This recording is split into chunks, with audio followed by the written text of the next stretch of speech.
Welcome to something a little bit new. I've done it before, opinion pieces, op-eds, whatever they would call it in the biz. And today we're talking about biz. We're talking about business. It has been, you saw the title, you saw the image at the beginning. It has been half a year since legalization of cannabis in Canada, recreationally. Let's remember that. As a little background, Canada has had medical cannabis since the 80s. We legalized recreational flower only October 17th last year, 2018. This coming October 17th, 18th, 19th, somewhere around there, supposedly the rest, the concentrates and the edibles, will then be legalized. But what's happened since then? I stumbled across a Leafly article and I decided I'm going to put it below, a link, so that you can read along with me. Instead of me going over to my computer and creating a difficult situation with me and Seth at the top. I don't prefer that. I'll talk to you. I printed it. I'll read along. And I need to pause for a minute to tell my dogs to stop it. Yeah, I know I only have one dog, but I'm doggy sitting. Anyways, back to it. I'm going to read through this, and I want you to all keep in mind a couple of things. One, Leafly there is a symbiotic relationship between Leafly and one of Canada's largest LPs. Why is that name? Because I don't use them, Tweed. The one that's associated with Snoop Dogg. Snoop Dogg owns a bit of Tweed. And Leafly owns a bit of Tweed, or Tweed owns a bit of Leafly. No, Tilray. Tilray is the one that is associated with Leafly. And they do quote it here. Surprise, eh? So you got to remember, these guys lean towards the government being okay because the government has supported their cannabis producer. And a little more background for you Americans and other people, you wonderful people all around the world. I'm wonderful Americans, don't get me wrong there. LP is a licensed producer. In Canada, people have to have an actual growing license to be able to supply to the recreational market. And they have really restricted the amount of LPs. So I'm going to throw LP out there. That's the legal producer, either a grower or grower/store. Some of the big growers like Leafly, like Tilray, like Organogram, some of those big ones also have their own distribution system. Some growers now, because of the new market, are simply a supplier, but any store, whether it be a storefront or an online store that wants to be 100% legal, has to purchase through these licensed producers that the government has deemed okay, and trying to remember all the rules. They have to purchase through them, abide by the rules, charge huge taxes, and the system that's in place, although different in each province, has proved to not have the resulting changes they wanted in what they call the black market, but I'll get to that. So, pitter patter, let's get at her, my friends. And stay tuned to the end. The end will always, on Gord's videos, always stay tuned to the end because I'll always have a little known fact at the end. And it's fun. I've had some discussions with all of you. It has spurred discussion, so it's really kind of cool to do. Okay. If you go through the first part, it just talks about cannabis was legalized here October 17th, 2018. From product shortages and store openings and closings, they have to put and closings, only one store closed in all of Canada since October 17th. That it was a legal store. To refined regulations and programs for recycling packaging, we've compiled 6 of the biggest stories in Canadian cannabis so far, and I say they're wrong. Their first story should have been, and I'm inserting it, so throw away that story for a bit and let me opine. Let me opine for a bit. Sorry, my eyes are really, really sore today. Back on. There was a hope, and I honestly didn't see it, that legal cannabis would get rid of this online market, that would get rid of the non-legal market.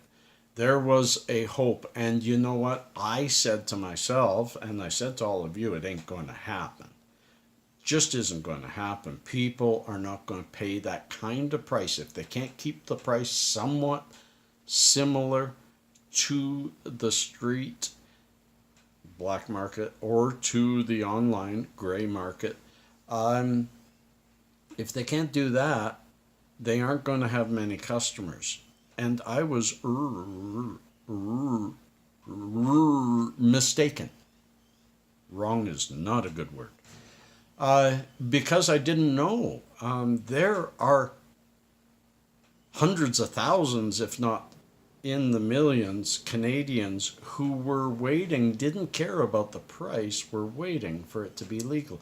Because when these stores opened, they were inundated with people and still are. I visit a few cannabis stores every once in a while. They don't like me filming in there, so far I've not been able to. I'm planning on it.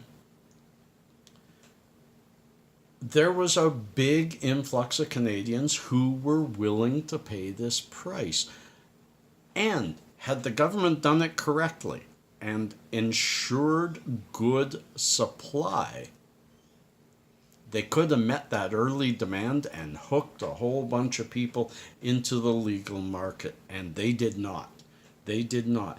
All over the country, they were slow in licensing extra producers. They knew the current state was not good because the current state of licensed producers already were having a tough time keeping up with demand on the medical side. So for them to start this up with only a few extra suppliers to an entire market, they failed.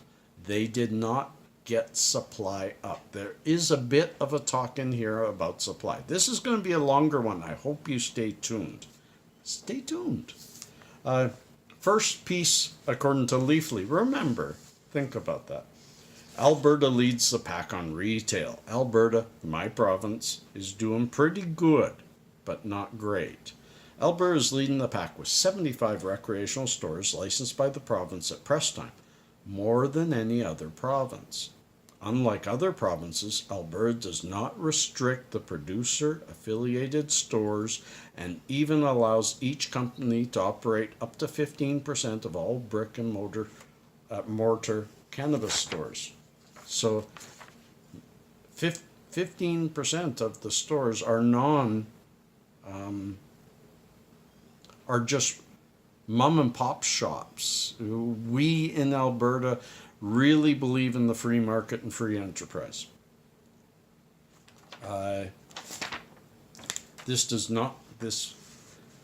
It's not all lollipops and roses in the province, though. The Alberta Gaming and Liquor Commission stopped taking new retail applications in November, citing a federal supply shortage, which seems a little counterintuitive. There was a supply shortage, so they stopped issuing new licenses that could have fixed that supply shortage. With one news outlet reporting that the regulator told them that it might take as long as 18 months before the suspension is lifted. Now, I'm going to insert a little bit of hippie knowledge. Right near me, a block and a half away, is 5 Points Cannabis. They received all their licensing. They were ready to go. They were stalled by a local Bridgeland Riverside Community Association trying to stop them from putting a cannabis store in a strip mall that's only a block away, that already had a cigar store, had a spirits, wine and liquor store, and yet cannabis, we don't want it here. So they won that fight. But they got hit by this restriction, and they can't open because there's just not enough supply, even though there is a lot of supply in Alberta and across Canada. Hang on, my dogs are going crazy again.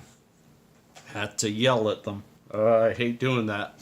So 5 Points Cannabis is ready to go. They've built their store. This is a private enterprise spending thousands, tens of thousands, who knows, and keeping their store is ready to go.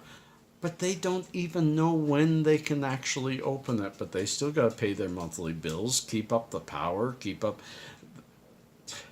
the store, keep it clean, all that kind of stuff. Very counterintuitive. And that's the supply shortage looks like it isn't ending any time, with some industry personnel saying it could be up to 5 years.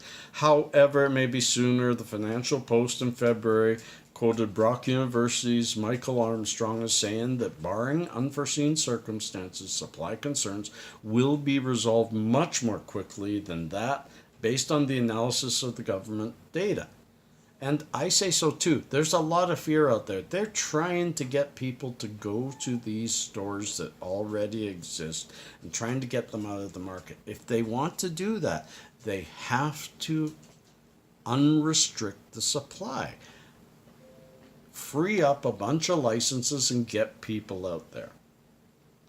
Next part of the story is medical cannabis will soon look a lot like recreational cannabis. Not good. Government regulations gave licensed sellers of medical cannabis 6 months to continue selling patient cannabis products in old format packaging. That means patients will soon see their patient information drop from containers.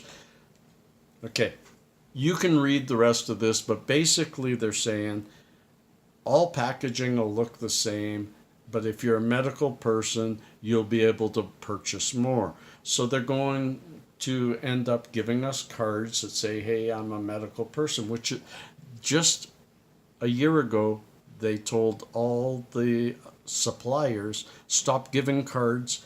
The medical information has to be on the packaging. They learned a funny lesson there, is that Canadian consumers don't like waste, and having different packaging for the same product going to different people is absolutely ridiculous, cumbersome, and all that extra information on the packaging, when you're talking selling a couple of grams, but you've got to put all the your proper age, warnings about the product, who the doctor is, what the prescription is, all that stuff, you're creating a need for information that makes a package this big for an item that's that big. It's absolutely ridiculous. Then they go on to say the industry has seen its first casualty. We're talking hundreds of stores all across Canada. What did they say at the beginning? Just in Alberta alone, 75 recreational stores that are open. There are hundreds still waiting to open. But yet they've got a quote here that a store in our East Coast, Newfoundland, had to shut down. Well, that store shut down because they're only allowed they've got a limit of what they're allowed in. Remember, every province has made different concessions and or restrictions, and in the maritime provinces there are THC has to be less than 20%. Almost anyone out there, especially recreationally, wants higher THC, because lower THC, you just got to smoke more, and when the price is that high, you want quality product. Today's quality product is not 11 and 12%. So again, mistakes made, but I said in every single opinion that I put out there, I said, this is going to take 5 years of trying this, forget that. Try a new regulation, forget that. This regulation, tweak it a bit, ooh, drop that. You know, it's going to take a while. It's only 6 months old. They're expecting too much. Then they have a story about Quebec raising the minimum age to 21. It's silly, because all that's doing is further pushing people in Quebec to buy online, where the minimum age is, well, it's supposed to be per province. I'm sure there are some bad black market online, they call them moms, medical, online marijuana, but I haven't seen any that don't ask for your age, and they ask for your age by province. So all that's going to create is a difficulty for people in Quebec to get legal product, to get gray market product, and so they'll have to go to the black market if they're 19, 20, close to their 21st birthday. But again, that's up to Quebec voters to work on getting a plebiscite to lower the age, you know, things like that. It's all part of the society. And then they go on to say, what's the difference? Oh, no, I'm finished that. I think we're kind of done here. We're really far into it. I don't usually make my things that long, and I'm getting a little bit antsy. I don't know why. My anxiety of a holiday. Less to do, more time to do it. And and then there's a big part of packaging piling up all across the country. Complaints about incredible packaging. I mean, they've even said that there are recycling places. Tweed will open recycling places, but the only place they've opened is in Smiths Falls, where their headquarters is. So what I want you to take from this, you can read the rest of the article. It's not bad. Take it with a bit of contention, because it's written by somebody who supports the current system. I don't. I'm not against the current system. I've always said this is legalization 1.0. We're not going to have a proper legal framework and a proper legal market until version 2.5, 3.5, 4, you know? And it's constantly going to change, and especially 4 or 5 years from now, when all the data starts rolling in about big, huge research projects that have thrown away all the stigma and realized how safe this product is, most of these restrictions, we will go through another cycle of getting rid of restrictions and freeing up this product. So stay tuned. Stay tuned. It's like the weather in Alberta. If you wait a half an hour, it will change. If you wait a little longer, so will these restrictions, and this market will flourish. They're expecting too much too quickly. And in keeping with what I promised at the beginning, little known fact, my friends, it's time. And I do not pre-read these. I just pick the very next one. And I already read that one. Okay. When he appeared on Wait, Wait, Don't Tell Me, Bill Clinton correctly answered 3 questions about My Little Pony, Friendship is Magic. I'll give you another one because that's kind of boring, and I'm not a Clinton fan. Johnny Cash's A Boy Named Sue was penned by beloved children's author Shel Silverstein. I didn't know it was a children's book before he made it a song. I love that Boy Named Sue. Peace and cheers, friends. Love and harmony. I hope you enjoyed this. And remember, click that subscribe. Click the icon that tells you when I post so that you get notified, because YouTube won't tell you otherwise. Love and harmony. Catch you on the other side. Happy Easter. Happy 420. Peace.